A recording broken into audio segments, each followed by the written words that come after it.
So good evening, everybody. I am Rahul Chobe from OrthoTV. So today's live webinar series on spinal cord injury. Its overview of its demographics, management, and rehabilitation. Today we have a speaker, Dr. Pramod Bhilare and Dr. Sonal Shahas. I'm handing over the session to Dr. Pramod Bhilare to introduce the panelist and the one more speaker. Over to you, Dr. Pramod Bhilare. So, good evening all. So today's topic is basically a spinal rehabilitation. A very important topic where we'll be discussing about the overview on demographics. So what are the different strategies we plan in the management of spinal cord injury, and also the management part of it, and including the rehabilitation. So as suggested, it's a very important topic, and to help us with the topic, we have Dr. Vishal Chaudhary, who is a spine consultant HOD, head of the department at Noble Hospital, Pune itself. He's a very well-known figure in orthopedic spine as well as pelvic trauma. He has worked in multiple institutes, including KEM, Nair, Cooper Hospital in Bombay, also in Nanavati, and presently is head of the department in Noble Hospital, Adamsar. We have the second panelist with us, Dr. Radha Bhattad, who is actually the head of the department in neurophysiotherapy department in Sanchiti Hospital itself. I'm delighted to welcome Dr. Sonal Shah, who is the next speaker, who will be primarily going to talk on the management part of it, the rehab part of the talk, which is actually a very important talk as far as the webinar is concerned. So with this introduction, I would like to go ahead on the topic that today's webinar is. So we can see the statistics. So why we have choose this topic to talk about. So to see a simple statistic where the world stands as far as the spinal cord injury is concerned. So as high as 250,000 to 5 lakh people suffer from spinal cord injury. And this is a WHO statistics, and it is all over the world every year. Now this is a huge number. Whenever you talk about complications or morbidity or mortality related to any disease per se. So people with spinal cord injury are 2 to 5 times more likely to die prematurely than people without a spinal cord injury. And obviously the worst rates or the worst survival rates in low and middle income countries, and India unfortunately lies in low and middle income countries, and the mortality is probably more than what has been stated on a world map. So to just give you a brief account, so this is what the entire picture is, and this is statistics from the US data, where the most common cause of spinal cord injury is actually a motor vehicular accident, which is as high as 38.4%, and then comes next the falls. The most likely age affected is actually 29 to 42. Now this is a very important age group. This is actually the age running the country. So if this age is affected so much, we know that the survival for these patients are next 30 or 40 years, which is the usual life expectancy of any patient. And they are going to live for another 30, 40 years. And if you don't do anything to the spinal cord injury per se, the damage has occurred at the time of the injury, and the subsequent damages occurs when you are treating them at the hospital or subsequently. So this is a huge figure as far as statistics are concerned. The demographic trend to talk about, so the males are obviously at a higher risk, since in most of the countries, including India, the males are the ones who are actually outside. They are the ones who are involved in vehicular accidents. Those are the ones who are actually doing high-end jobs and high riskier job, where the chances of having a spinal injuries are very high. The females are most at a risk when they are at their adolescence age, when they are very active, or at the older age, when the osteoporosis has already set in. That time, still there is a high chance with a trivial trauma they can have a spinal cord injury. So as far as the statistics statistics are concerned between the male is to female ratio, the ratio is as good as 2:1, where there is more preponderance of the male sex. So what do you want to talk about? So it not only is an injury per se what we are going to talk about, but the complications involved in managing or complications which leads after the spinal cord injury patients, and the complication can go simply from a bed source to as high as the death of the patients. Now taking some patient's life after the patient has injured himself is also a very possibility whenever you are talking about a spinal cord injury patient. So this is a very important data from Russia, where they had actually found out the complication mortality after an acute traumatic spinal cord injury in a St. Petersburg, Russia institutes. So where they have found out that these are the different list of complications a spinal cord injury patient can land up with. It can be thromboembolism, DVT, it can be a post-operative infection, it can be respiratory complications like pneumonia, pressure or a bed sore ulcer, and a urinary tract infection because of a long-standing indwelling catheter. So there are different complications being treated. There have been seen that the Asia score, where the Asia A being the severest of the deficit, where there is no power sensory below that level, as well as the Asia E, where there is slight power or a good power rather at a level below the injury, where we can see that Asia, obviously Asia, the more the gross deficit is, the chances of complications are also higher. Whereas the better neurology is, the complications are relatively lesser. Also, it depends on what level the injury has occurred. You know, the cervical injury will lead to the patient being a quadriplegic compared to a thoracic or a thoracolumbar, in which the patient will be either a paraplegic or a paraparetic. So in both the cases, the if you see the cervical will have more morbidity or more complication and more mortality seen compared to a lumbar or a sacral fractures. Also, with a concomitant traumatic brain injury. So, a concomitant traumatic brain injury obviously will add on to the morbidity as well as the mortality of the patient.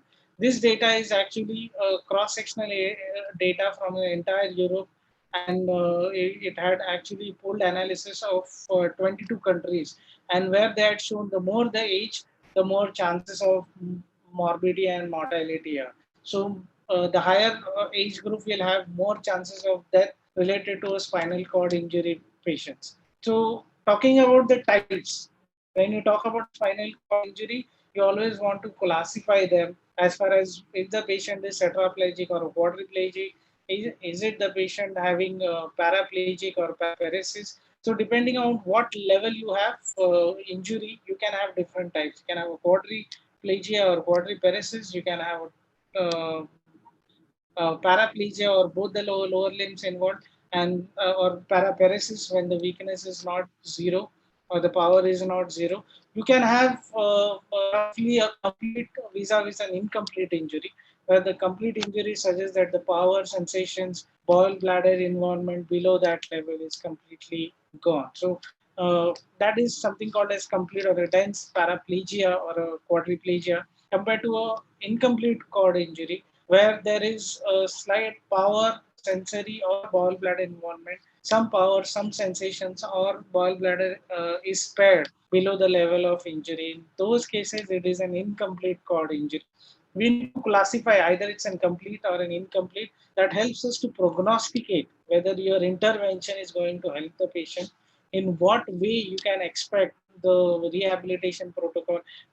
A complete paraplegia vis-a-vis an incomplete paraplegia, where the chances of recovery in an incomplete paraplegia is slightly higher compared to a complete paraplegia.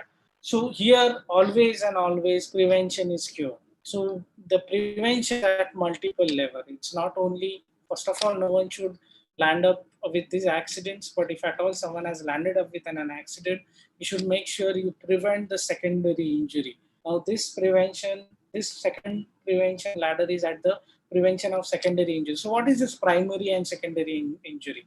So when you talk about the pathophysiology, the primary injury has occurred when the patient has sustained the trauma. So there is a contusion, there is shear forces acting on the cord, there is compression, laceration, stretch, leading to the primary cord injury. Then what you need to be very careful, or rather be very vigilant, is not to cause the secondary injury. So something like an hypotension because of because of the blood loss, or if the injury is at the level of T6 to T12, then the patient can have a neurogenic hypotension, neurogenic shock. That is the time you need to build up the BP. You need to build up the blood pressure to above 90 mean arterial pressure.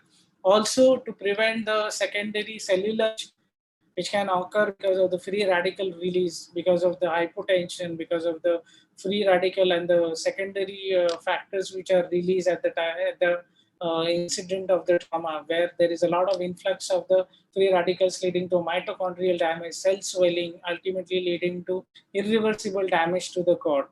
Also, you need to take care of the transfer. You need to take care of the secondary injury which is occurring during the transfer. So when you talk about the prevention of the secondary injury, it's not at the hospital, but you should talk at the time of the transfer when the injury has occurred, and from there the patient is referred to the hospital. You can have multiple injuries at the site when the patient is being transferred. So this is a classical example where the patient here, this is a high-end player where he has developed an injury and he's been taken away. You can see so many people are carrying him with a patient being strapped to the spinal cord where he is absolutely immobilized. So this is what is very important. Many a times the patient has sustained an injury, patient has a very subtle injury to the cord where the power in the legs are present, kind of an incomplete cord injury. And just because the patient was transferred to the hospital in an inadequate way, the patient has suffered a complete cord injury, and which might be irreversible. So the secondary injury starts at the time of transfer. This will not only decrease the amount of mortality associated with the injury, but also the morbidity with the patient will land on later on. So which is an important concept. So this the same concept has been applied in the ATS, that is an advanced trauma life support. I am a speaker as well as a faculty for the ATLS, where we brief the all the candidates and the delegates about the importance of cervical spine protection. So now cervical spine protection has given such a high rating there, where it starts as the first step. Along with the airway and management, the cervical spine protection is given. Now, you know, if the cervical spine is not protected, the cord injury, especially in the cervical and a high cervical trauma, will lead to an ascending edema, affect the breathing, and ultimately the patient will die. Most of the patients who had suffered a high velocity injury will be unconscious. If you don't protect their cervical spine and leave them dangling, you know that the secondary injury to the cervical cord has occurred now, and the cord has swollen up and edematous and leading to breathing problem, and ultimately patient will die. So importance in ATLS concept we teach is to definitely protect the cervical spine. The next step in an ATLS concept comes when the patient is being monitored for the D, that is disability. You check for the motors, you check for the sensory examination. You have to take care of the cervical spine before. Now you're actually concerned about the thoracolumbar along with the weakness which has led because of the cervical spine trauma. So there is the second time you check for the power, sensory reflexes, sphincter control, how is the sphincter control, and then you examine the spine from the back. But in terms of the sequences, D comes slightly lower, and usually there won't be much trauma or much morbidity or mortality associated because you are having thoracolumbar trauma. The important thing when you are seeing the patient in the casualty with any spinal cord injury patient is cervical. When you talk about cervical spine, you think about a nexus criteria or a Canadian C rule. Both are the ways where you want to rule out whether the patient is having a cervical trauma or not. The simpler one is a nexus criteria, where a nexus stands for National Emergency X-ray Utilization Study. Now here they have given certain criteria where N stands for neurodeficit, E is ethyl alcohol intoxication, X is an extreme distraction injury, U is unable to provide history, S is spinal tenderness. If any of the answer is yes, then you know for sure that the patient is having cervical or thoracolumbar trauma. Mainly this nexus criteria is primarily based for the cervical spine. So you know that the patient is having cervical spine injury whenever the answer is yes, we need to protect the patient. If the patient is unconscious, we are not able to elicit the history, neither judge the power in the legs. consider the patient is having a cervical spine injury unless and until proven otherwise. So very important factor whenever you are managing the patient of a cervical spine trauma in a casualty. The second important one is a Canadian C rule, where you see the age, you see the mechanism of fall, whether it is from more than 1 meter, whether there was any axial loading, whether it was a motor vehicular accident with ejection, whether there was a bicycle collision. So modes of injury is considered. The paresthesias in all the limbs are considered. Also, you check for rotation at the neck. If you can rotate the neck 45 degree from left to right, you can. If most of the answers are yes, you don't have age more. That is, age is more than 65 with the dangerous mechanism, with paresthesia, with rotation restriction of 45 degree on either side. You know that the patient is having injury, and the patient mandates imaging. Patient requires further imaging. If the imaging is not possible at the same time, you should not discard the immobilization of the cervical spine you have done just because you have not able to elicit the STN examination. So if you see the Zoe 2012 paper, which is a 15 studies, they had found out the Canadian C rule is slightly better in terms of sensitivity and specificity is concerned, and Nexus was relatively had a less specificity but a higher sensitivity and a comparable sensitivity. The Canadian C rule is slightly more better compared to Nexus criteria. When you are done with all the Nexus criteria, whenever you think about the cervical spine injury safe, now you go for the Asia scoring. Now the Asia scoring is kind of an adaptation from the Frankel grading, which tells you the amount of spinal cord injury the patient is having, to quantify the amount of patient's deficit the patient is having, where you check the motors in the key muscles. You also check the sensory, where you check for the light touch and the pinprick, and the muscles you check it from the C5 to T1 in an upper limb, whereas in the lower limb it is from the L2 to S1. Along with that, you check for the voluntary annual contraction. You also check for, you do the mapping of the power in also the sensory power in the upper and the lower limb. You see whether what zones of sensory is preserved. You also classify based on this scoring whether patient is having a complete or an incomplete injury. So if you have to classify, you know that A, that I had discussed earlier, that A is complete injury. So there's no power sensory or sensation preserved in the sacral or the caudal most segments at the S4 and S5. You know that the patient is having an incomplete or a dense weakness compared to E, where the patient is absolutely normal. To document the sensory motor and neurological level involvement, the Asia score will help you out in all those things. So depending on that, you label it the sensory level, what is the sensory level, what is the motor level, and what is the neurological level. Very important thing, there is a stepwise algorithm how you need to follow for the Asia score.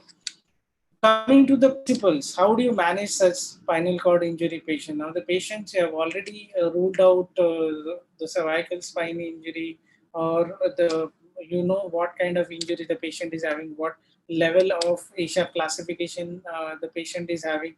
Now you want to deal with the patient in terms of managing the patient. Then you know that the management principles are not straightforward. It is never a one-on-one discussion with the patient. It's a multidisciplinary approach where you have to take into consideration different opinions, right, from the medicine people, the psychologists, the dietary advice, the nursing, what you are going to give, wound care specialists, rehabilitation therapists, also the biomedical engineering required for all the equipments and the basic needs required for mobilization of the patient. So it is not always straightforward. It is always a multidisciplinary approach.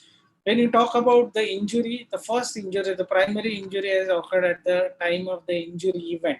When you see the patient later on, it is always immediate, early acute, or in subacute, which occurs at the seconds, minutes, hours, or weeks after the injury. And here is the role of the neuroprotective agents. Now, there are different neuroprotective agents being discussed. As good as methylprednisolone, succinate is the most common drug which has been in vogue since last 3 or 4 decades. You have already, there are different papers available on this. Methylprednisolone is a steroid of choice because it has a better cell permeability and it's concentration at the cellular level and at the barrier level is much higher compared to the higher steroids. The other drugs which are used are naloxone, you have riluzole, which is coming up, and different papers and promising papers are being published based on the results. There are others like erythropoietin, there is vitamin D, there are cholinis stimulating factor agents. So what they are basically doing is to prevent the secondary of injury. So the most or the vital questions about the last 2 decades have been the role of steroids. Does the steroid help us? Does it help us in management of the patients? So here I want to take an opinion. So we have Dr. Vishal. So Dr. Vishal, in your practice, you have seen the NASIS studies being published right from 84 to 90 to 97 by Bracken et al. Then you had so many controversial papers stating the benefits of steroids or some stating against the steroids. What is your management whenever you think about a spinal cord injury patient coming to your hospital or casualty? Do you give steroids or you still withhold the steroids? Yeah, actually, as you told just now, there are a number of neuroprotective agents which we can give. But methylprednisolone or steroid is the one agent which is most vastly studied, and it is many people are using it since last 3 to 4 decades. In my experience, also I used to do the methylprednisolone, but the dose which is recommended is very high. We cannot inject or bombard the patient with a very high dose. But I used to give solumetrol 1 gram after the time of injury, and generally don't give any infusion pumps of the steroids. And if needed, I repeat on the second or third day or later on. But Okay. So any particular thing you have seen the complications of steroid being mentioned right from the decreased immunity causing sepsis to exactly, but, pneumonias and uh, different complications?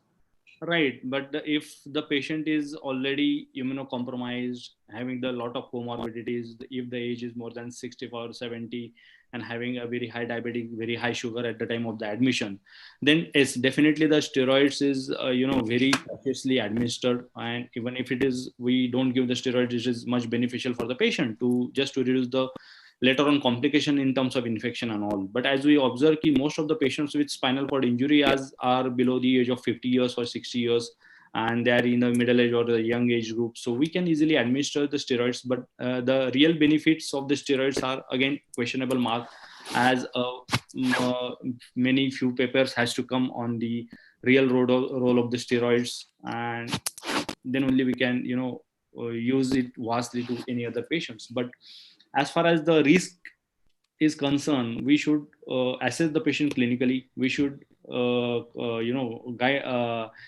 the comorbidities of the patient, the risk factors of the patient in terms of later on complications of steroids like infections or having the other reactions, and depending on that we can administer steroids easily. That is not an issue.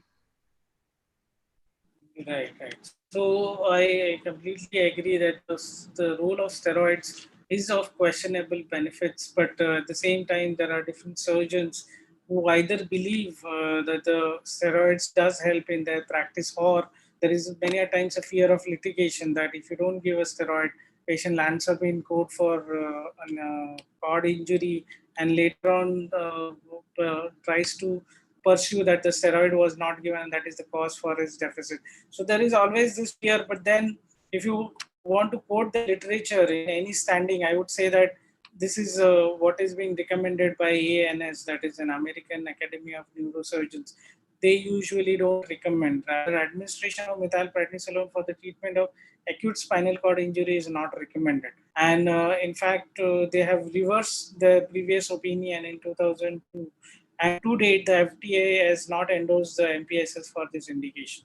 So we have the different papers available. So the most famous being by the Bracken et al., the 3 NASIS studies which were there, and some were actually the prospective randomized control trials where the use of steroids in acute spinal cord injury patients were used. And later on with the different coming papers, they have kind of negated or strongly criticized this NASIS trial design, analysis, and reporting.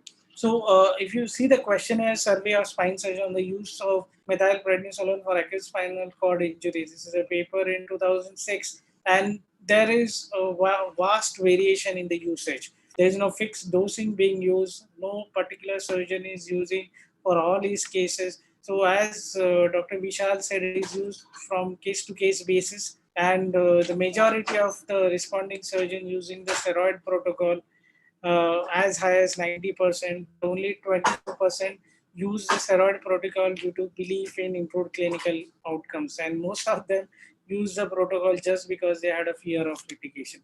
So that was an important thing. The other neuroprotective agents which are actually in the book, they have been extensively studied in the last couple of decades, are the erythropoietin, the vitamin D, the relusols, the choline stimulating factor. But yes, they are still in their infancy. The long-standing case trials and the randomized controlled trials are still being, there are a few being done in India also, but a long-term and a longer series trials are still awaited. So that is when you talk about the neuroprotection by the chemotherapy agents. As far as surgery is concerned, so as a surgeon, as a spine surgeon, we want to avoid secondary injury. So Dr. Vishal, again, I want to take your opinion on this. So as a surgeon, when a patient has spinal cord injury with a spinal fracture comes to you, what is your goal in surgical management? How do you want to proceed when you talk about the management of the surgical part of the management? Yeah, in this case, definitely the ASIA score for the neurodeficit really going to help us, like whether the injury is complete one or incomplete one. Incomplete one, in incomplete injury, yes, there is a definitely role of surgical management. If the MRI or the other evaluation suggests that there is a retropulsion of the bony fragments, which are actually compromising the spinal cord in the canal, or any free-lying bony fragments in the canal, which needs to be so that the canal or the cord needs to be completely, properly decompressed, and the bones or the vertebral column should be stabilized. So after a proper evaluation, if we find instability, we have to judge whether the fracture is, which column is compromised more, or all the three columns are gone, and is there any free lying fragment in the canal, or retropulse bony fragments which are actually compressing the spinal cord. So after this assessment, we need to go ahead with the surgery. But surgery, the role of surgery mainly in many patients remain for the ambulation of the patients, because we cannot guarantee even after the surgery the patient is going to benefit in terms of the neuro recovery. But even if he doesn't recover or partially recovers, his ambulation has to be properly done. We can go ahead with the as early rehabilitation as possible after stabilizing the spinal cord or the vertebral column, in terms of like log rolling, sitting the patients, at least standing, or if there is an incomplete neurodeficit, we can just making him stand with the help of the walker or with the help of the supports. So this kind of rehabilitation program can be made easier as early as possible if we go ahead with a surgical intervention in cases of instability fractures. Or definitely these are the factors which has to be ruled out. Absolutely. So I completely agree that yes, the patient invariably in a spinal cord injury patients with a deficit requires a surgery. The goal of the surgery might vary. If the patient has an incomplete cord injury, something like an ASIA D or an ASIA C, where you are expecting a better recovery compared to an ASIA A patient.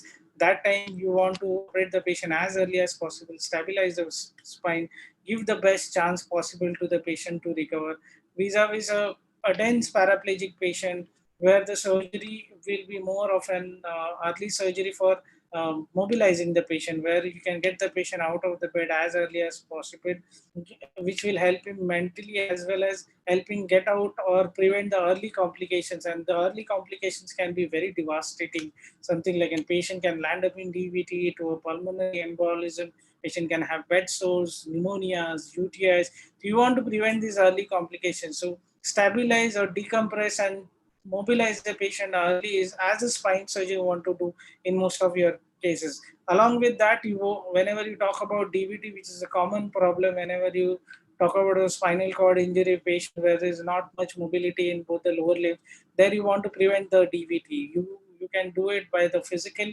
something like a graduated stocking or compression bandage to be applied. Early reinstate if the patient is having dense paraplegia, then you start mobilization in terms of passive exercises. Also, you start sometime a chemotherapeutic agent, something like a Clexin, to be on a prophylactic dose, and discharge the patient on Xarelto, which is a rivaroxaban, where giving or taking the tablet at the home or at away from the hospital is very feasible. So you want to treat the or prevent the early complications, and most of the time surgery is the answer. So when you talk about the prognosis, so prognosis is something as a patient or a patient's relative, they will always uh, wander around you telling what is the prognosis of the patient. Will my patient benefit out of your surgery? I am ready to take the patient or allow you to put a knife on my patient, but is it going to benefit them? And what kind of benefit we are expecting? So when you talk about this prognosis, there is always an upper hand whenever the patient is having an incomplete cord injury vis-a-vis a patient having a complete cord injury. So incomplete cord injury usually have a beneficial outcome compared to a complete cord injury. This is a very important slide. When you talk about a spinal cord injury patients, this is an important when you take the decision of surgery, not only at the time of surgery, you want to brief the patient what happens after the surgery. You want to brief the patient how the patient is going to benefit out of the surgery, what are the risks involved. If at all the patient undergoes surgery, how are you expecting the outcome? Is your patient going to walk? Yes, then when is going to walk?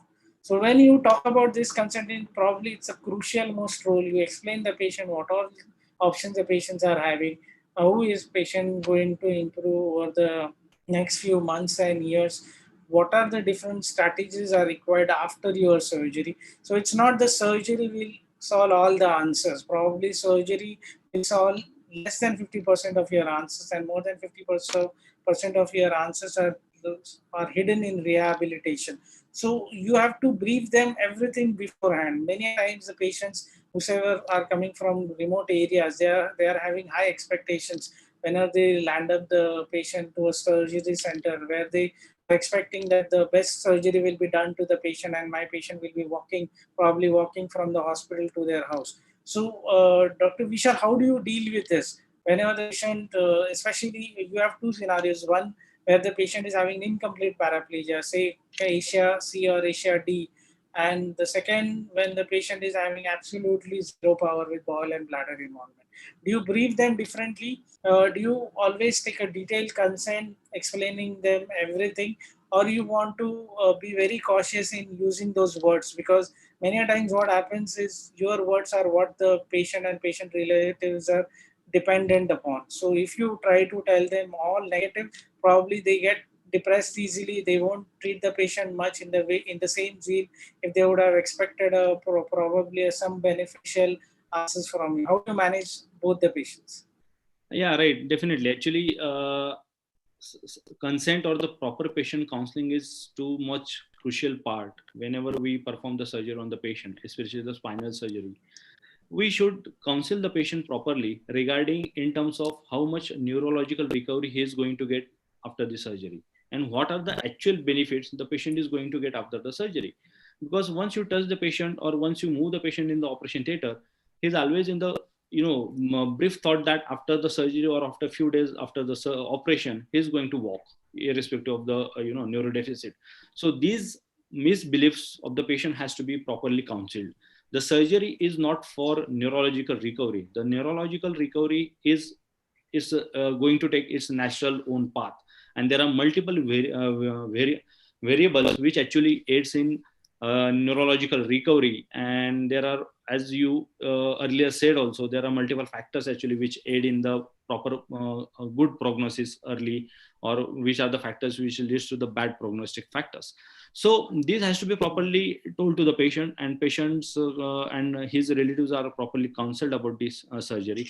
What we can do is in terms of complete and incomplete neurological deficit, we can at least counsel the patient regarding whatever the damage has occurred is occurred, but the secondary damage, because of patient is already having the incomplete neurodeficit. So if there are, as I said, if because of the instability or retropulse fragment, he should not get any secondary insult and should not deteriorate his power more.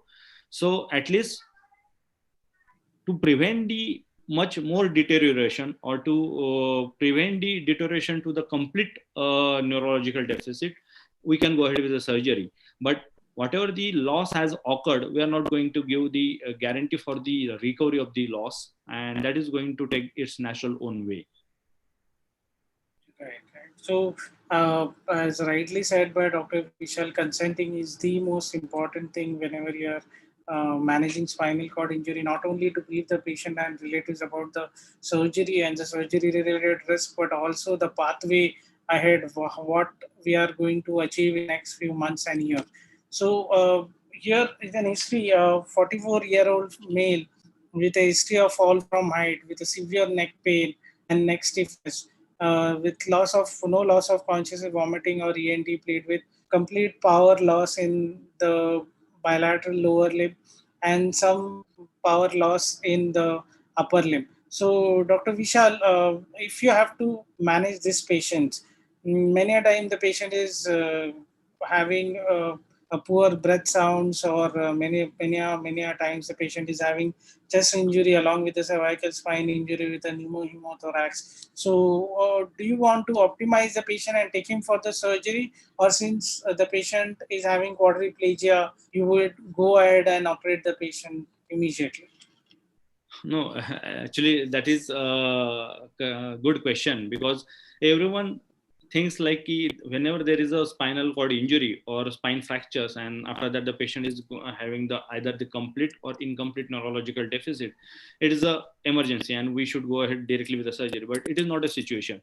As we know, in orthopedics also there are multiple fractures, extremity fractures, which are considered to be the emergency. But at least before going to the operating room, we are going to evaluate the patient's clinical conditions. We are going to evaluate the patient neurologically. So clinically, how much deterioration, neurological deterioration the patient is having, whether it is a complete one or incomplete neurodeficit, what is the status of his bowel and bladder.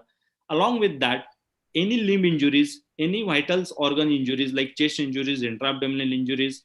So ATLS protocols has to be properly followed up after patient's clinical evaluation and after radiological evaluation in terms of X-rays, CT scan, and the MRI. If that particular thing, MRI evaluation, if that particular investigations is going to show us there is an unstable vertebral fracture which is going to damage the core more if you not fix it properly as early. So these are the conditions where, these are the only conditions where we have to be in a hurry of fixing the spinal fractures. But it is not like to do the surgery in the midnight and all.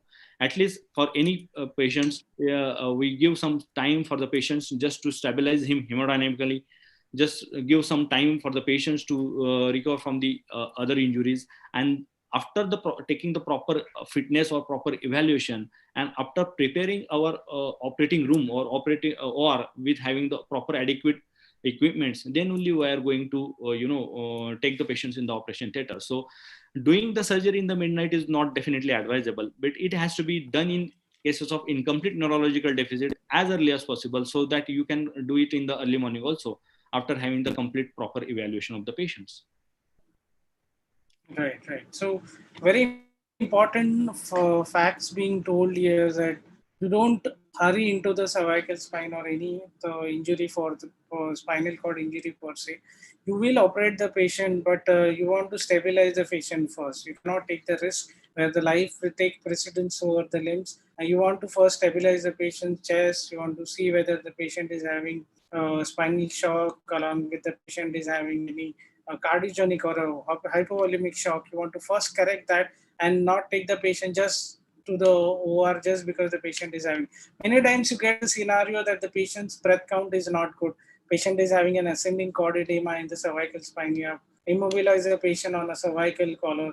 That is the time you wait, you take a physician opinion, you take your anesthetist, see whether they are okay taking the patient. Many times they say you first optimize the patient for the next 24-48 hours, see whether his breathing pattern improves, and then take the patient. So here I want to take opinion of Dr. Dr. Radha, so many times you see that the patient is being delayed, especially if the patient is having a ascending cord edema in the higher cervical injury, and patient is delayed for sometimes 24 to 72 hours. So is there any role of for rehab or the physiotherapy management when you talk about the patient, when the patient has not undergone the surgery and still is awaiting the surgery, and you have 24 to sometimes 72 hours with you and managing the patient? What differently you do with the patient? Uh, so it mostly depends upon the extent of the injury, level of the injury, and the type of injury. And especially during this crucial period, it is almost the only maintenance. There is no restoration of function on which we work. It's the maintenance of the body. That is what we work during this phase, and that too in consensus with the surgeon. Because why the surgery is being getting delayed, that is one of the reason that we need to find out. And what is the level and the extent of injury, what can be done, what movements are allowed for the patient to be done and what not, is of utmost importance. Because trying to do something and harming is not the right thing. So with consensus of the surgeon, the thing is managed, and especially this is the time where only maintenance is focused, nothing else than maintenance, not towards the restoration unless and until it's advised by the surgeon.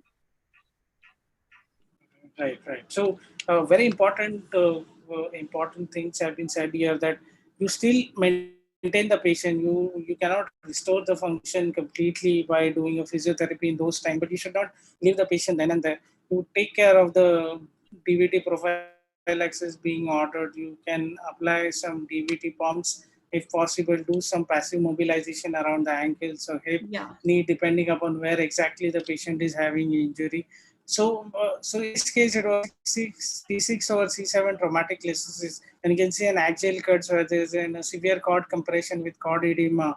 There was posteriorly lamina which was also fractured, and the sagittal section suggesting a bifacetal dislocation. So we had option of anterior, posterior, stage simultaneous, or just do an anterior surgery. In this case, we had offered the patient only anterior surgery. We got in a good cage with an anchored cage, and later on the patient was actually having dense paraplegia, so there was not much improvement or functional improvement in power or sensation in the patient, but the patient was later on shifted to the rehab period. So this was a post-op CT showing a good fusion mass. So with this, I would like to go to the second very important part, is the rehabilitation part, where there are phases of treatment, where an acute and subacute phase deals with whenever the patient is having a neuro recovery, and the chronic phase whenever there is a plateau of the neuro recovery. And the very important sayings and the literature has been given by these two individuals. One is Donald Munro from USA, and Ludwig Gutmann, who is actually from UK. Those were very pioneer in starting the rehab part for the spinal cord injury patients. With this intro in mind, I would like to take here Dr. Sonal Shah, and I want her to continue the next part of the session today, that is the rehabilitation part of the spinal cord injury patients. I feel as a surgeon, we always treat the 40% or the 30% of the treatment of the spinal cord injury patient, and the major bulk is usually taken, and probably for a longer time, by the neurophysiotherapist. And we have very dynamic and very, you can say, a hardworking neurophysiotherapist with us, Dr. Sonal Shah. So from here on, Dr. Sonal Shah, the entire stage is yours. You can go ahead with your presentation. Thank you all for patient listening. Thank you so much, sir, for the introduction. So, as sir said, my name is Dr. Sunal Shah. I'm a neurophysiotherapist currently practicing at Sancheti Hospital. I've been practicing here since more than a year now.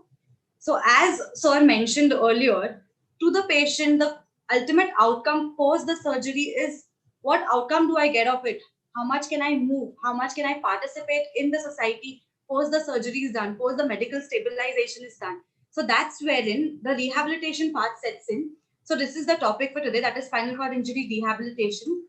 So with this, in the rehabilitation part, we'll be covering the acute care interventions that we looked at when the patient is in the hospital, the active rehabilitation that we do to make the patient participate in the community, what all recent advances have come in the physiotherapy, what all neurotechnologies have been used, and what is the future scope of physiotherapy in spinal cord injuries.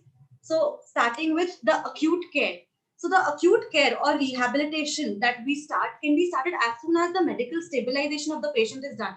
So once, though maybe the patient is managed conservatively or surgically, once the fracture site or the cord is stabilized and the other vitals have been stabilized, we could start with the rehabilitation protocols. So in the acute care, basically we as physiotherapists or the rehabilitation team will look at the major goal of preventing any other neurological damage. As Sir said, prevention is the best cure. At this stage, we will be preventing any other neurological damage.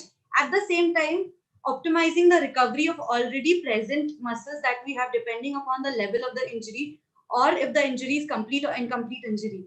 The other important factor that we look at during the acute care management is the respiratory management. So when the patient is brought to us, it is not usually only with any spinal like vertebral fractures or anything. We obviously come into account with other respiratory complications. Some patients come up with some rib fractures. So all that has to be managed. So basically, according to physiotherapy, what all techniques we would apply here is we would allow diaphragmatic breathing. So facilitation, there's a technique called diaphragmatic facilitation wherein the physiotherapist applies direct pressure at the level of the diaphragm when the patient inspirates, which is facilitating if the muscles are not acting neurologically because of the level of a higher injury level. If the muscles are not activating, we facilitate those muscles. And during expiration, a sudden thrust is applied so that the air is blown out. So these techniques are called the diaphragmatic facilitation techniques. Other adaptive equipments that we could be using are like the abdominal corset can be given. So patients who have protruding bellies. So in case of those patients, the diaphragm is at a mechanical disadvantage. By applying the corset to the abdominal level, you will be maintaining the viscera and at the same time providing a mechanical advantage to the diaphragm, which applies a negative pressure that is required to hasten the breathing. Because at such times, when in the acute care, positioning is usually very, you cannot give them prone positions to maintain the fracture side and all.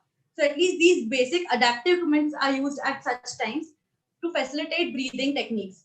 At the same time, because the breathing is not happening in an adequate way, there's a lot of accumulation of the secretions which cannot be expectorated. So at those times, we use various techniques like the assisted cuffing and the huffing techniques are taught to the patients. Or when there is the lung volumes are at a disadvantage. So those techniques can be taught like the glossopharyngeal breathing, wherein it is a technique where you assist the patient to breathe so that the chest expands. So the patient is basically asked to gulp a bolus of air into the mouth repetitively so that the expansion of the chest improves. The major and the most benefiting factor in the spinal cord injury, other than other neurological injuries, is the cognition level is not impaired. The injury is at the lower level. So we can use this at the maximum. Talk to them and facilitate more and more of rehab and get the utmost participation from them. The other acute care management that we look at is the prevention of direct complications. So prevention of direct complications at the acute stage when the patient is in a similar position for long duration, and there can be at that time there could be a lot of complications like bed sore. So for bed sore management, basically positioning is very important. So at that same time, positioning has to be done in a way where the spinal components are not hasted or any difficulty or any twist at the spinal level are not provided. So at that time, you usually provide patient positioning by providing log rolling. Also, the caretaker should be taken into confidence at such times, and the techniques are taught to these caretakers, wherein continuous palpation of the skin, observation of the skin for any damage, any breakage, any erythema, or any rise in the local temperature at the skin should be reported immediately to prevent the bed sores. The other direct complication because of immobility is contractures. So according to a study that was published in 2019 by Harvey, it was said that at least one muscle in a year will undergo contracture in a patient in a tetraplegic patient basically. So for these reasons, from the acute care, if we manage on the mobilization part, so that will be very effective. So that in the usual acute care is done with in the supine position. We cannot mobilize the patient at that point. So in the supine position, we usually provide bilateral upper limb and lower limb activities together so that the spine is not twisted. So if you go to do upper limb movement single-handedly, there will be rotations at the spine. So at this point, the patients are asked, or the therapist passively asks the patients to do upper limb bilateral activities. These can be done in various patterns, incorporating the techniques of proprioceptive neuromuscular facilitations and the other techniques.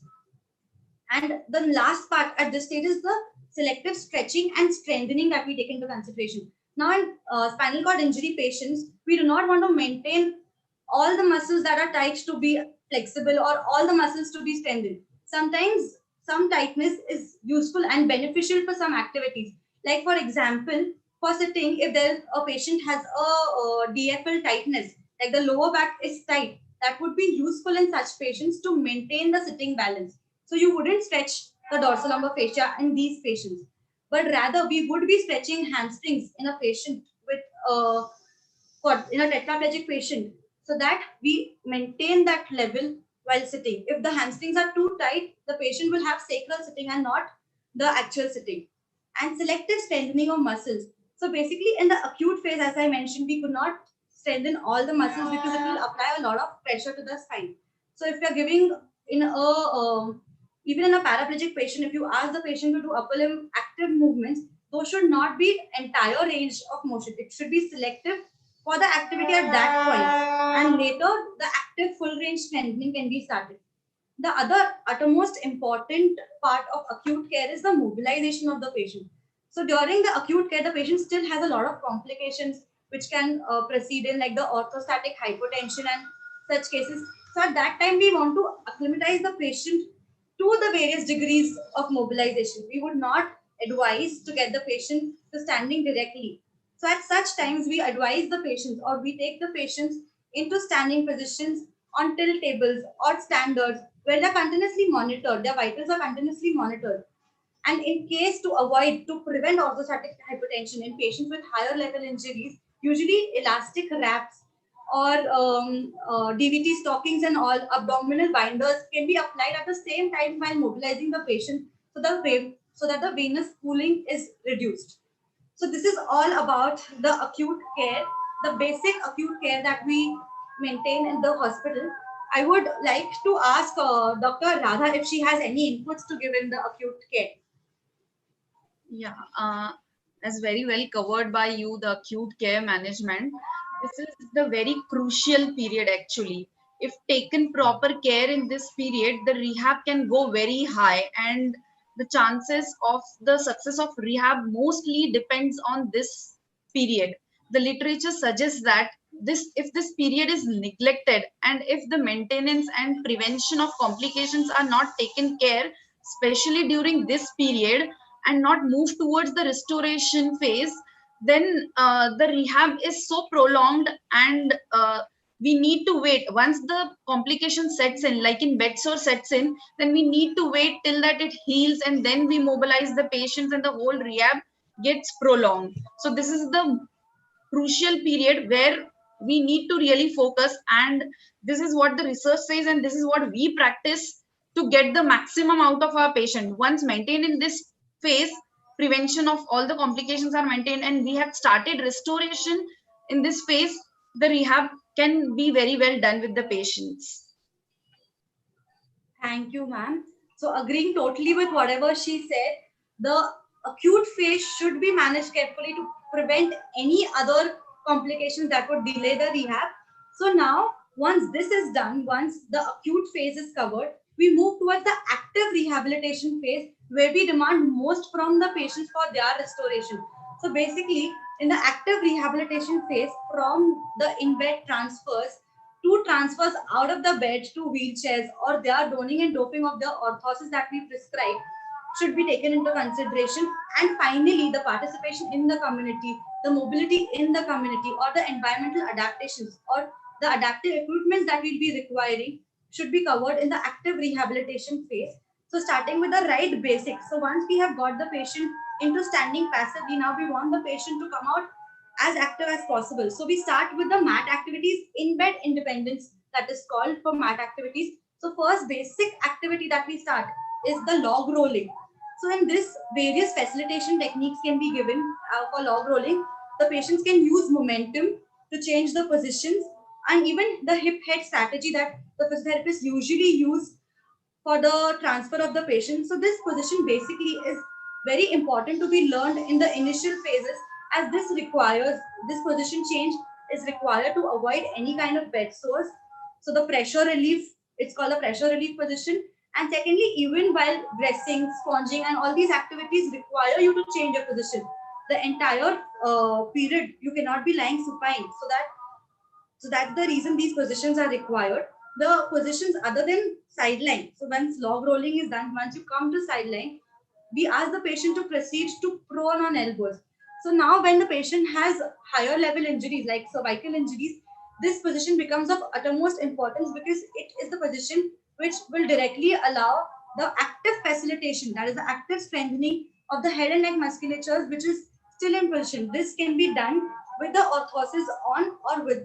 If it is post 6 weeks, we advise it after that. Once the stabilization is completely done, the X-ray radiologically clearance is got from the surgeon, you can take it without the orthosis, and it will add to active facilitation of the head and neck joint. This position even will provide you active facilitation, that is the co-contraction of the glenohumeral joint, and the scapular stabilizers are activated, which will be required in erect sitting later. Because what is the problem with the higher cervical injury patients is while sitting, they usually attain sacral sitting. They won't be able to attain the erect sitting like the other paraplegic patients or the normal people. So for this reason, they need to maintain the head and neck out of the gravity in forward posture to maintain the sitting. So this strength should be adequate in the later stages. The other position after prone on elbows that we go to is the prone on hands. So this position will be very difficult for the tetraplegics to assume basically, but for the paraplegics, this position is of uttermost importance, because it leads the activation or the facilitation of the hip extensors, which is later utilized in the later part of rehab for the ambulation. So during that phase, this ambulation becomes very important. I'm very sorry.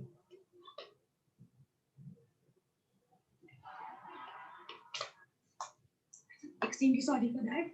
And the next is, once the prone this thing is achieved, prone stabilization is achieved, the patient goes to supine on elbows. So this is the starting position for sitting. Once the patient is in supine on elbows, you can provide for higher level injury patients ropes or pulleys to get them back up and to get them to sitting in lock sitting or normal sitting. Once we get the patients in sitting, we can start balance training in sitting. That is, so I have a short video where we train the latissimus dorsi muscle. So if in case the blocks are placed a little more posterior to what it is in this video, you will get a direct activation. So basically, this is a patient of T8 level incomplete injury, wherein we are trying to maintain his sitting balance and activate his latissimus dorsi. The other patient on your right is a patient of T12 incomplete level injury who has good static sitting balance, and herein we are trying to train for his dynamic balance. So we have made him sit on a boso ball that we call, which is an unstable surface, and giving minimal support posteriorly. We ask him to do task-oriented activities with his bilateral upper limb, which provides him perturbation on an unstable surface, therefore activating the pelvis and the abdominal musculature. Next, even proven is aquatic therapy. So according to a lot of literature, aquatic therapy helps even while assisting the initial movement in the acute phase and resisting movement, therefore increasing strength. So here we have tried to take the patient in sitting position who is on a stable surface, but the movement of the water is providing him perturbations, and he is supposed to maintain his balance and at the same time do some upper limb activities.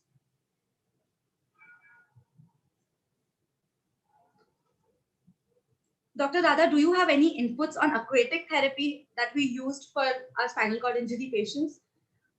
Yeah, as the literature suggests that aquatic therapy is really very helpful, and the main thing that happens is the buoyancy effect. And when one is immersed in the water, when the body goes, its weight reduces. And the same water can be used for assistance as well as resistance training for the patient. So it's the role is really very important with respect to use of aquatic therapy in spinal cord injury patients. And even it is very well proven in other neurological conditions also. Okay. So according to literature, basically, there was an article that I had read recently. Systematic review was published around 2016 that suggested as level 1B evidence to promote aquatic therapy for spinal cord injury patients. The only efficacy is you cannot use them in early stages because the patients do have respiratory complications then. So at that time, you are supposed to avoid. But other than that, aquatic therapy has shown to have very wonderful effects. So proceeding to once the patient has come to sitting, we want the patient to be mobile enough to come to various positions where he can shift. We get the patients to kneeling and other kinds of standing and use of other orthoses. So while selectively strengthening patients, so this is a patient that I'm going to show you who is a T12 level injury 1 year back, incomplete, but currently is strengthening his quadriceps muscle at home with his wheelchair by doing kneel walking. So basically, herein he stabilizes his back, maintains it erect, and then uses only isolated quadriceps to move forward.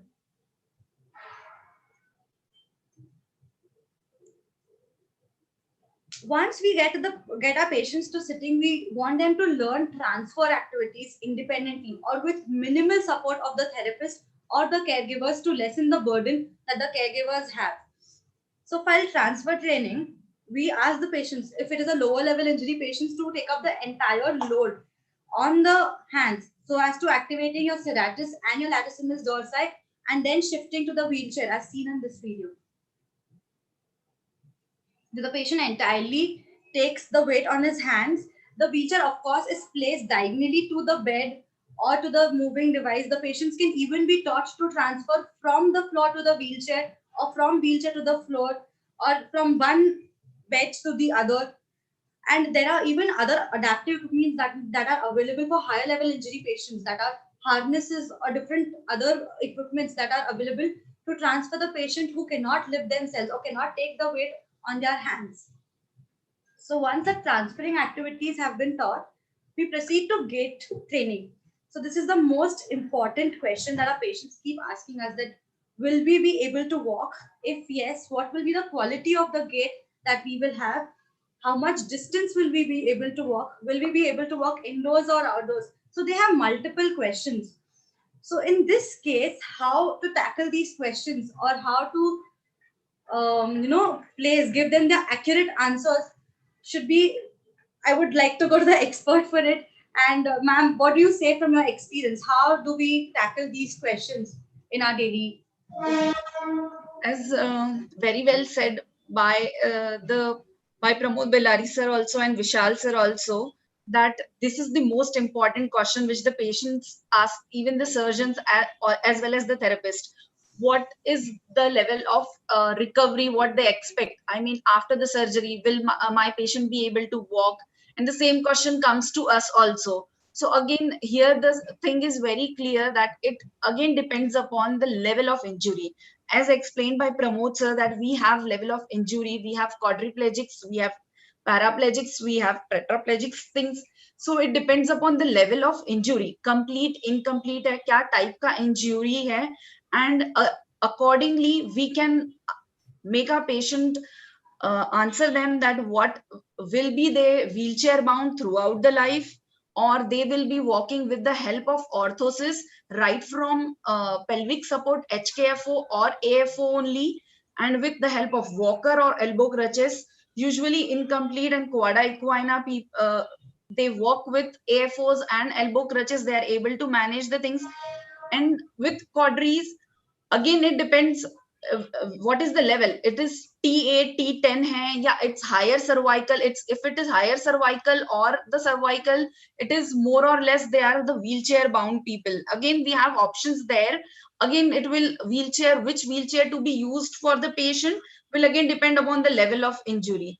So it's very clear and simple that we need to make our patient aware that what is his condition, what is his level of injury, and what maximally he can expect or what maximally he can achieve, because giving a false thing to the patient is also unethical. So we should be very well clear with our patients that this is your level of injury, this is what it can be expected. And mainly with few patients we can even give examples or show a video of the other patients who are doing well, so they get motivated and they know ki, yeah, I can also achieve this level, and they work towards it. Correct. So as rightfully mentioned, based on the level of injury, the patients are supposed to be explained that the functional capacity with using your adaptive equipments would be this much. So for that same, agreeing to that, I would like to show you two videos. So on your left is a video of a patient who is a quadriplegic who we have mobilized using an HKFO, a gutter walker, and still we needed a thoracic binder to maintain his trunk. So we started this. This is the very acute stage. It is the first one that this video was recorded. So it is almost facilitating the movement rather than the patient actively participating in the movement. So we are asking the patient to actively at least shift weight from one leg to the other so that the bystander or the caregiver can shift the other leg.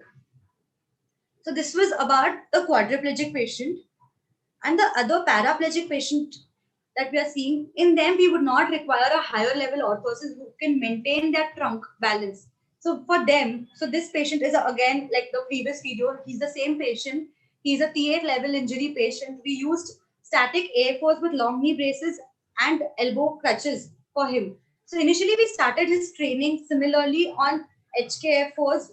Once he started gaining strength with the therapy, we narrowed it down to AFOs and long knee braces, and now got into elbow crutches, where he is doing overground training, like on the ground training in the rehabilitation department as well as in the community. So with gait training, I would like to emphasize that gait training in the department is feasible, but community adaptation of gait training, and that becomes very important because eventually the patient has to move out of this, face the barriers that are present outside, and walk in his community. So community training becomes very important. And again, to add to what Dr. Radha said, there's a prediction gait model that was given by Lancet in 2012, published in Lancet. The 5 variables that are very essential for gait training or the quality of gait that the patients will achieve is in 1 year. What is the age, like at the time of injury, what is the age of the patient? What is the quadriceps strength at 1 year? The gastrocnemius strength at 1 year? Light touch sensation present at L3, which is roughly around the knee joint, and at S1. So these basic factors will help us determine that how much recovery the patient will have eventually, or how much can we narrow down the adaptive equipment from HKFOs to KFOs to AFOs, or functionally walking only with splint will be feasible for a patient. So this prediction model is usually taken into consideration at 1 year. Now, like I mentioned, that overground training, that is activity-based training, is very essential. That is stated according to the literature of a lot of people around the country and outside the country. But at the same time, the literature states that repetition is very important. You cannot have enough repetition in the rehabilitation department. So basically, the patients come for 2 to 3 hours, 5 days a week. So in that time, the repetitions that are required for the rehabilitation are not achieved. So according to a study again published by Merrill, stated that more than 1,000 repetitions per week is essential to gain the amount of recovery that you, for your minimal goals or gait training in a year. So for that purposes, we use adaptive other technologies like your treadmill, body weight supported treadmill training, or robotic training. So I have added this video of a patient in his house where he has bought treadmill for his rehab because he could not be here as he stays far. So basically, even this patient, as we started with HKFOs, narrowed it down to AFOs and long knee braces, is doing his ambulation or training on the treadmill. And the next important factor that I mentioned was community training. The even surfaces in the rehabilitation department become easier for the patients to gain control, or they get acquainted to the environment after the long therapy that they've been. Usually the patients that come to us stay with us for at least a year or more. So they get adapted to the environment. They know where the obstacle is. They know what distance it is, what walking speed will be required. So at the same time, community training is very essential in such patients. And also in community, we see a lot of ramps, slopes that the patients need to be acquainted to. So initially we started the rehab of this patient on the ramp that is present outside the hospital at the entrance, with support, with the braces on, with the elbow crutches as well. So this is a video that is taken 2 weeks post we started it, and the confidence that the patient had post 2 weeks was much better than on day one. The patient was able to at least, lower, shift his weight, come out and transfer the weight. So those are the techniques that need to be learned with physiotherapy, because the lower limbs or the other muscles are not activating. What techniques of the upper body or the other muscles can be used, selective strengthening can be done to transfer the weight is very essential and to be learned. So this is the active rehabilitation part. From here, I would like to take it into recent advances that physiotherapy has come across. So as I mentioned earlier, that now we focus on the repetitions. For the activation of the central pattern generators, the repetition, that is more than 1,000 repetitions, is usually essential. Many equipments have come forward, like the robotic treatments and the body weight supported treadmill training. So, Radha ma'am, what is your view on these treatments that have come forward? Do you feel that this is somewhere taking away the manual job that we have? No, I would say, as with respect to the gait, we have options like ground level walking, walking on treadmill with body weight support, treadmill training. Then we have aquatic. Then now we have this robotic assisted gait training. And the more recent coming is your epidural electrical stimulation for the gait training thing. So there are a lot many variations, but everything has its own pros and cons.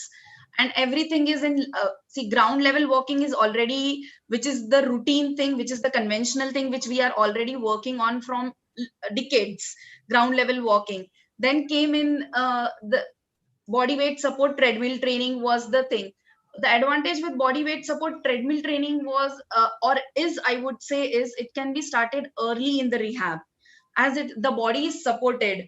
It can be started very early. It gives confidence to the patient. Once a patient walks, he feels that, oh, today is the first day I had walked and I would be able to walk. So the confidence level of the patient increases with body weight support, and it mimics the normal gait. So these are the advantage with the body weight support training. Even the literature suggests that it helps reduce your muscle atrophy as well as maintain your bone density also. So that are the advantages with body weight support training. But again, the meta-analysis shows that when compared with the ground level walking and body weight support treadmill training, they didn't find that much difference with respect to both of them. But there are not many factors when you choose which approach to be used for the patient, right from feasibility and the patient's the equipment need to be available at the hospital. Is it affordable by the patient? And in long run, how much it will take the patient to? So these are all the things that you need to consider. Even the same is happening with the robot assisted training. As your question was that will it take the manual job? No, it will not, definitely. The body weight that we take of the patient, or it will be more better for the occupational hazards for the therapist will be avoided with your robotic assisted training, but it is not going to take the job totally. Because when we work on this robot assisted training thing also, we need to fix the angles. Hip में कितनी movement चाहिए, नी में कितनी movement चाहिए, ankle में क्या चाहिए, कितना percentage of body weight of the patient will be taken by the body harness and by the patient. This all need to be clinically judged, and that can be only judged by the therapist.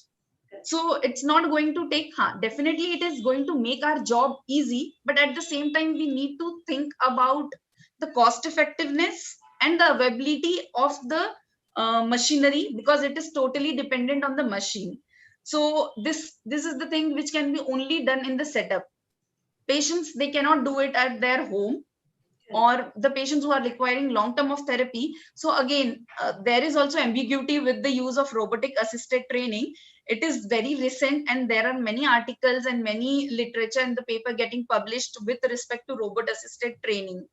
So but there are very less papers with per se in the Indian scenario. Correct. So I totally agree with whatever you said, because what we see is, so physiologically, the main goal of the physiotherapy or rehabilitation is to mimic the gait that we normally have. And if we look at the physiology that we follow, that the central pattern generators follow, that the half life, the pattern that is generated during gait is when half the nucleus is activated, the half is inactive, and the other half activates over to generate the gait. So that is usually not provided by the machines. Totally agreed with what she said. And just for the viewers, I would like to introduce robotic assisted training a bit. So robotics is available in two types, that is the exoskeletal robot and the end effector robots. Exoskeletal robots is basically something like your orthosis that we provide to the patients. Just we can fix the angles to mimic a more normal like gait, but not normal gait. But it won't activate the physiologically the half nucleus that we say to activate the CPGs in an exact manner. And the other is the end effector robots, which is usually used at the distal joints, which provides your grips and your grasp and all those activities, but they compromise a lot on the proximal joints. And the other was the body weight supported treadmill training. So basically, the patient is attached to a harness and is made to walk passively for developing again a near normal like gait pattern. So as ma'am mentioned, the systematic review that was published in 2017 by Merrolls, it compared the robotic assisted training and body weight supported treadmill training on overground training. So how is it different? How is it superior? Or how is it same? So basically what they observed was there was no significant difference in the walking speed and the distance that was performed, but it definitely provides assistance and increases the number of repetitions that we require for rehabilitation. So it can be used as a conjunct, but it cannot replace physiotherapy or the normal overground training that we are doing today. And basically other thing that has come in the literature is the activity based intervention. When you want the patient to walk on the ground, that activity should be done more with more repetition than the repetitions that are done with the robot or on the treadmill. So basically that is very important. So activity based training is very important again. But yes, body weight supported treadmill training and robots can be used as a conjunct for helping or assisting the number of repetitions that are required to achieve our goals. So this was about the recent advances that have come in the following years. Now moving on to the future scope. So in the past few years, in a couple of years, it is seen that the electrical stimulation that was provided directly dorsally on the spine, which is an invasive procedure, helps in a non-patterned movement in the lower limbs, which has effectively actually shown improvements in the lower limbs. The only dirt in the literature with this is that it is not, the FDA has not given approval to this yet because it is done on very few patients. The other drawbacks are it is a continuous current and they are non-patterned pulses. So we do not know what part is exactly activating. We have gotten to know that there is some activation and some movement with a direct stimulation, and this is a direct current that we usually use for chronic pain management. It is not tailor-made for patients with spinal cord injuries. So if there are any other hazards which is not known as of now, and there are varied doses. So the this article, they had shown 3 studies which range with varied doses from 25 to 60 hertz and 5 to 9 volts. So we need to come up with a more tailor-made dose that can be provided with the training of gait during such kinds to activate the more likely central pattern generators while gait training. So that is where the future scope goes. With that, I come to the recommendations with what physiotherapy gives is start early. With early, I mean as soon as the medical stabilization is done, the patient is stable, the vitals are stable, the rehab has to be started inpatient. Do not wait because the disuse, atrophy, or deconditioning of the patients is way more worsening later in the scenario, and the rehab takes double the time or even more to come up with the same that the patient might have recovered initially. Focus on the repetitions right from the start, right from the acute stage. When you start with active strengthening of the available musculatures, focus on the repetitions.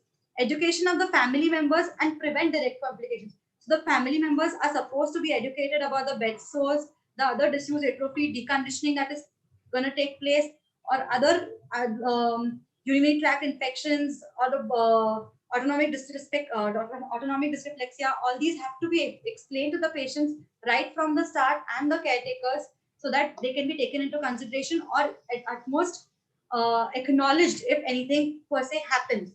And tailor-made interventions at home is the most essential things.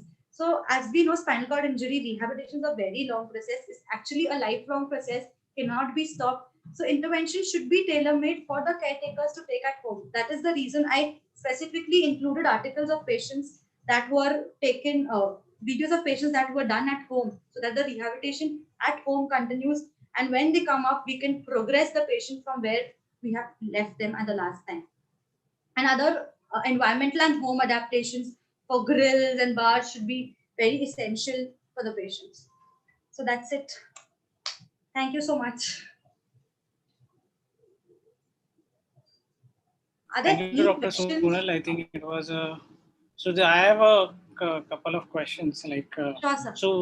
As a spine surgeon, we want to operate. As I said, most of the time we want to operate the patient early, decompress early, stabilize early, and mobilize early. So, as per your protocol, when you would like to mobilize, is it okay for you to mobilize the patient early, or you still want to keep the patient in bed for a couple of weeks? Are there any advantage of mobilizing the patients early vis-a-vis a patient mobilizing after 2 weeks? So that is a very important question. There is actually a literature based on this, that how early can you mobilize a patient with spinal cord injuries. So basically the only complication with spinal cord injuries is there is a cutoff to the supraspinal pathways. So that leads to a lot of other complications that come into phase, like your orthostatic hypotension and other complications that are needed to be taken into consideration. Once we neutralize, or the surgeon gives a go that this is under control, you monitor the vitals, the mobilization can be started as early as possible.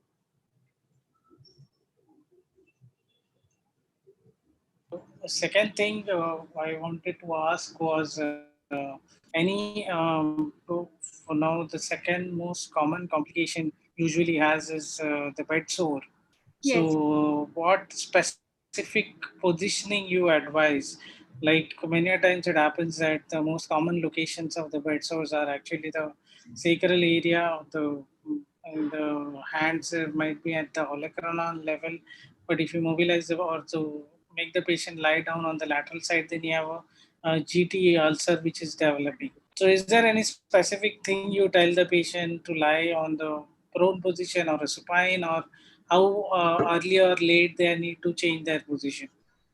So we take basically Sonal, all our patients, we Sonal, give 3 advices. That is. sorry to interrupt, Sonal. Just Sure, stop sir. sharing your slide. Oh, sure, sorry.